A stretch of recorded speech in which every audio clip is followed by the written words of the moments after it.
Good afternoon, ladies and gents. Today, like we mentioned yesterday, we will be going over planetary interaction.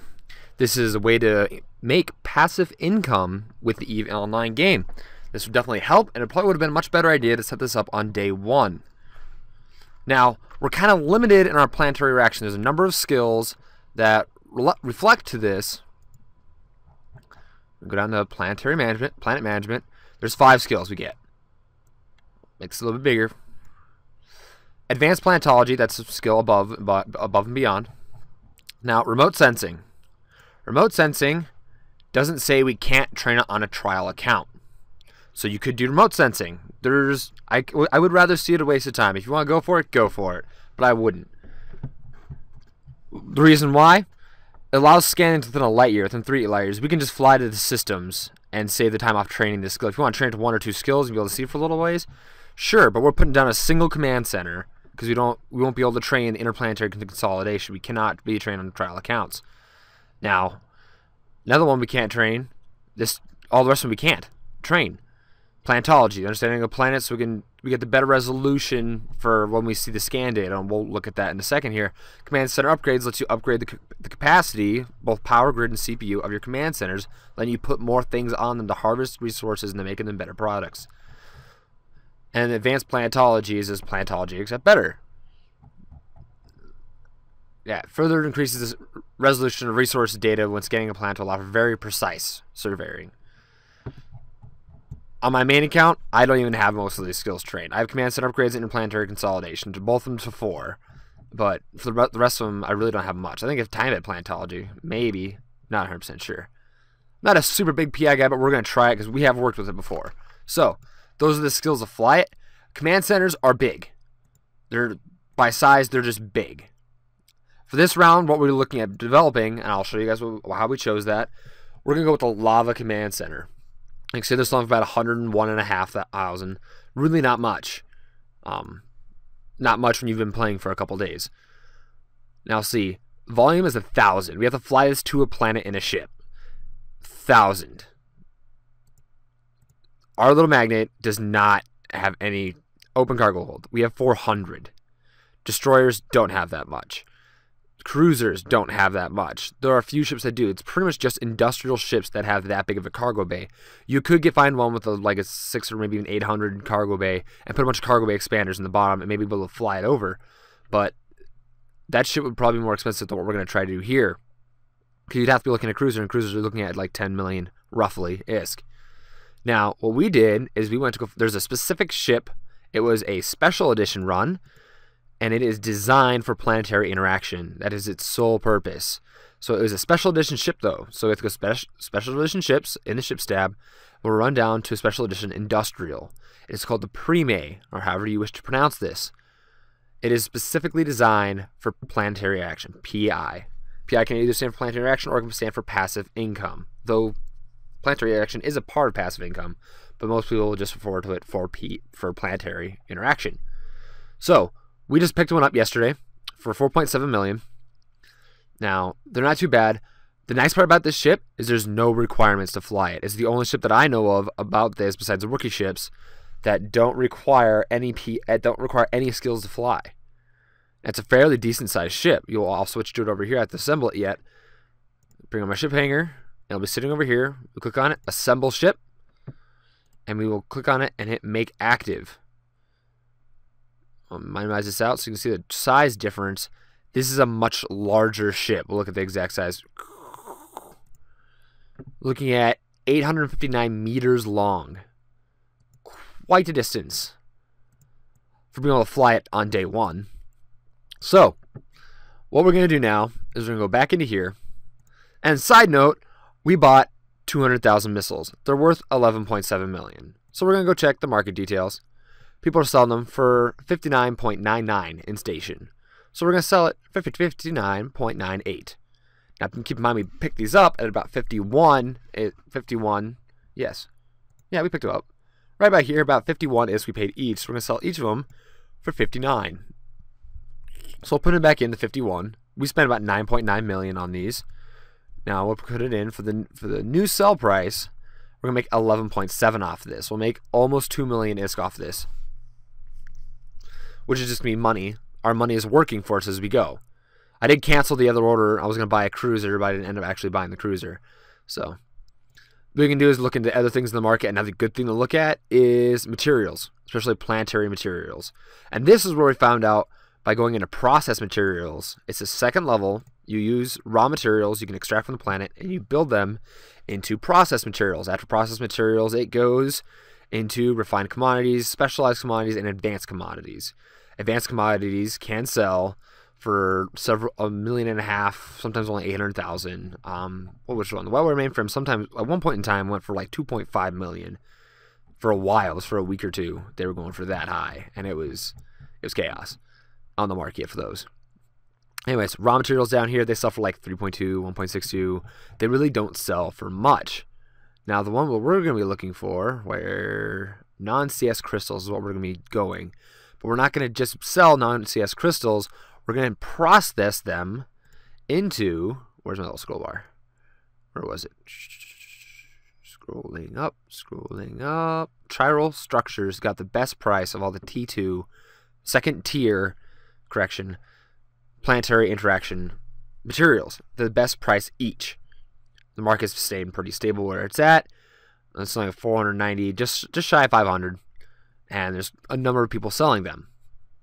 And we also looked at the price history, and they are moving 1 to 2 million a day. Sometimes as high as 4, 5, 6 million a day. The price fluctuates and varies. At one point they were down at 400. This is back for the last year.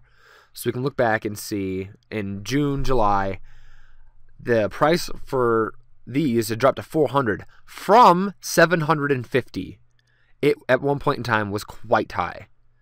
So currently they're selling for 500, which is quite nice. So we're going to work with that. We chose this to produce. In order to find this, I used a separate website, which I'll post a link in the description, called eveplanets.com to figure out where, well, first of all, I had to figure out, click on information, production info. It's produced by this schematic, non-CS crystals. I had to find out which planets have non-CS crystals. Turns out lava and plasma planets have non-CS crystals. So we're going to minimize these out, drop this. We're going to load up our thing, and I went and found a command center hold, a devoted command center hold. It can hold 2 of them. It can only carry command centers. This one only holds planetary commodities, and this is just a general cargo bay like most ships. Now, we found where we need to go, and there's no fitting on here. We didn't put anything on it, as you observed. It has 4 low slots, so we could make the regular cargo bay bigger. It would not affect the other 2 cargo bays. We found this planet using eveplanets.com or .net, however it ended. We used that to find out where there would be planets, and the ships are ghosting right now. Just so everyone knows, there's like a freighter here. Yep, knew it. All right, so we found one. There is a lava planet in New Caldari. So we're going to jump to New Caldari, which is the system next door, which is perfect. Now, you can't do planetary action in Jita, which is sad. But you can do it in all the surrounding systems. I'm sure it's quite a popular thing, and you could find better resources for better planets slightly further off. But you also have to fly all of your stuff further to make it work. So we're going to warp ever slowly. There we go. 40 AUs off. We are warping into New Caldari. Now what we can do is we can actually right click. Oh, we don't want the New Caldari gate. Oops. New Caldari, show info. Jumps. It jumps into a gate. It jumps from Jita to New Caldari. Here we have the planets: oceanic, temperate, barren, temperate. What? I thought there was lava one in here. Ooh, maybe it was a different system. Yikes! We're jumping to the wrong gate. Okay, stop. There, it shouldn't jump because I told it to stop. Don't do anything funny. Stab it. Okay, play nice. Alright, give me a second while I go figure out where this is. Alright, I found it. Took me a second, but I did find it. And it turns out I was using the website totally wrong. So, I decided to manually look it up, and Ichi has 2 lava planets on it. Perfect. Alright, Stargates, Ichi, jump. And for the most part, you don't speak these names out loud. You just kind of think them in your head and however you want to pronounce them, and it kind of stays in your head. So, speaking up all these names, There are a lot of letters in different ways, so which makes a whole lot of sense. But we are on our way. And we can choose between Planet 1 and Planet 2. Or, is there any more? I didn't even scroll down to check. Gas. And the moons of the gas planet. Okay, so those are all the planets. We are en route. We are jumping to it. You'll jump to Planet 1 and we will drop our command center. And then we'll set it up. And we'll see just how much stuff we can pull off this planet. I'm anticipating we're going to put down a single harvesting unit, a basic industry plant, and a launch pad alongside our command center. And that will probably be it. So we will scan these two systems, scan these two planets once we jump into the system. This would be a nice time to have that planetology skill. We could check on the way, or we could check other systems around us, such things like that. So we will warp. Let's see. Not on my ship. We would go to Planet, Ichi 1. We're going to go to its customs office, and we're going to warp to 0 on its customs office. For right now, I'm going to click View in Planet mode, and we're going to look up our resources that we have available to us here. I'm going to minimize this. I'm going to minimize this. I'm going to move this down to this corner so we can see what's in front of us. Here it is. This, it must be the orbit of the customs office. That really doesn't have any effect. It's just a cool thing you can see. And you see here we have a lava planet. Lava! Alright, so I need to scroll this down so we can scan. Now we're going to choose which mineral we're scanning for. There's really not a lot of non-CS crystals here, but there is some. So we need to bring this back. Bring back the scan intensity to figure out where the hot spots are. Now, first of all, we're going to look at this. I estimate that I don't want to be stupid specific.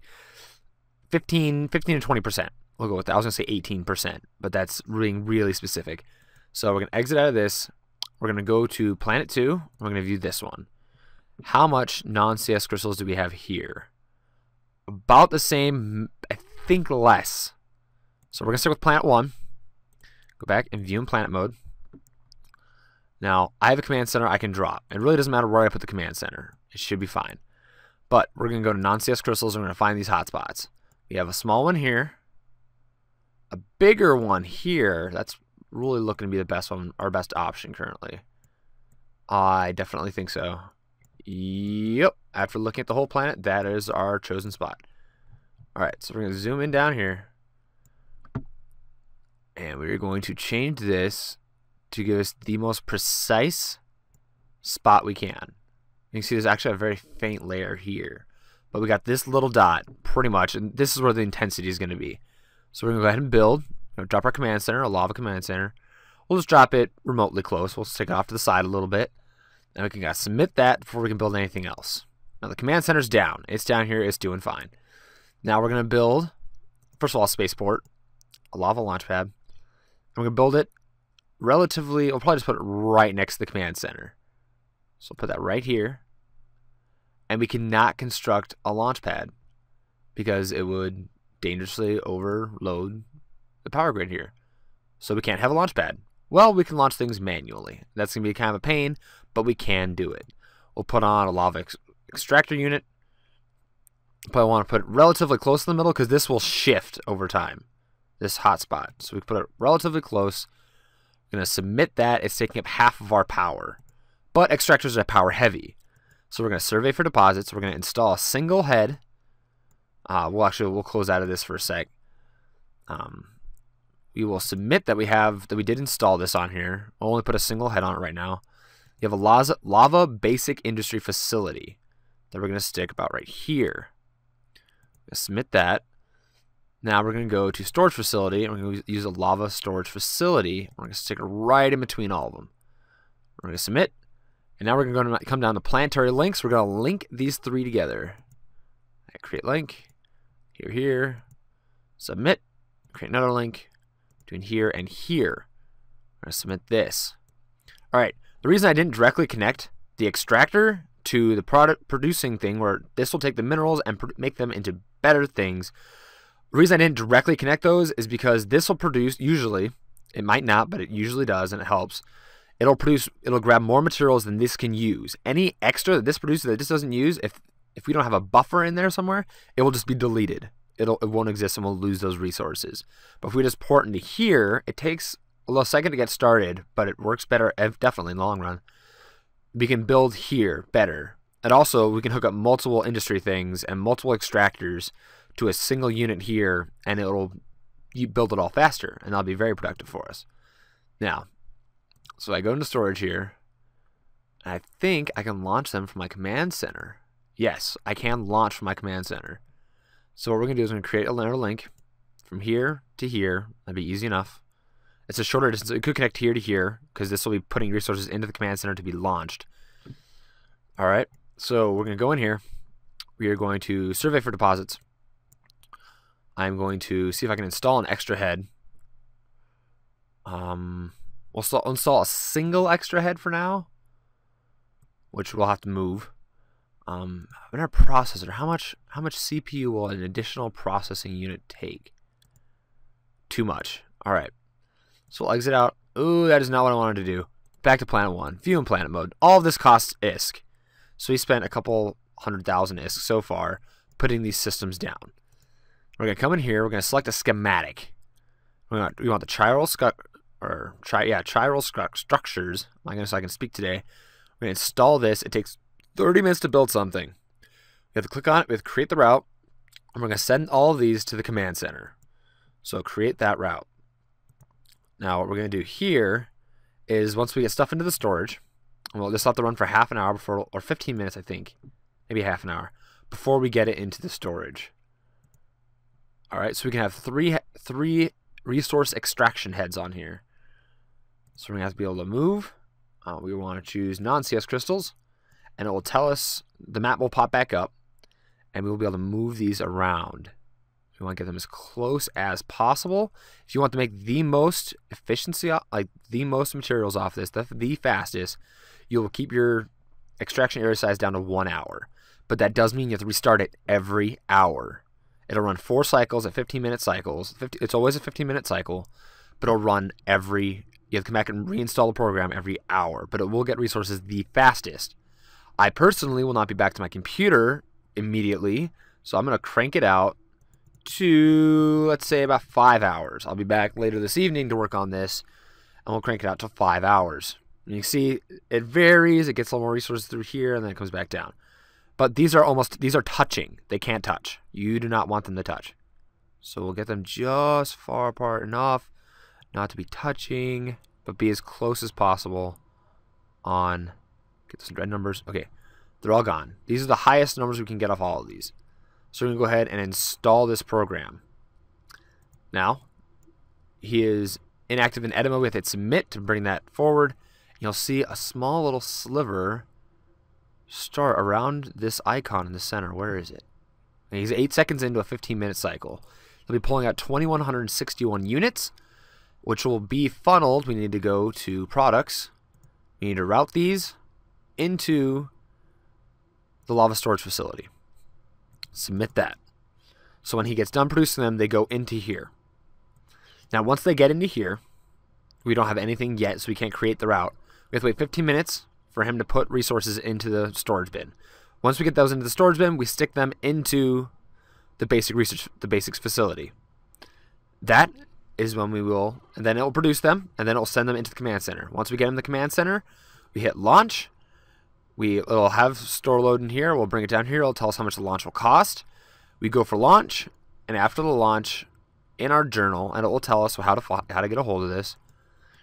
We can go to our journal, and it will say Planetary launches, and we will be able to right-click and warp to that launch site. And it will simply launch a rocket into orbit from wherever our command center is. It'll lock it in orbit, and we'll be able to lock onto that, warp to it, and move it into our cargo hold to take it to JITA to sell. So that is how we set up our planetary interaction. As far as it goes with, let me right click on this planet so I can look at our stuff some more, so I can tell you about it. View in planet mode. So it'll adjust to our little resource guys here, our little planetary action. Command center upgrades give us more CPU and more power, so we can put more facilities down. Our upgrade level is 1. We cannot upgrade at all any further. as you research the skill, these will turn white, if I recall correctly, to maybe a very, very light green as opposed to more, I don't want to say dark green, it's pretty light green too. It'll be a lighter green, almost a gray. And we'll be able to upgrade it, and we'll get significantly more. So as you see, we barely have any power. We barely have any CPU. But when we get to 5 on that Planetary Command Center upgrades, we will be able to utilize the full power output and CPU output of this system, and be able to put down a lot of extractors, a lot of processors, and a launch pad, so we can launch them cheaper and just send them to the Planetary customs office. Well, that is what we're going through for today. We can talk later about a little more advanced once we get through our trial account. So, I will see you guys tomorrow for day 12. You guys have a great rest of your day, and thanks for stopping and watching the video. Please do subscribe for future videos. Bye.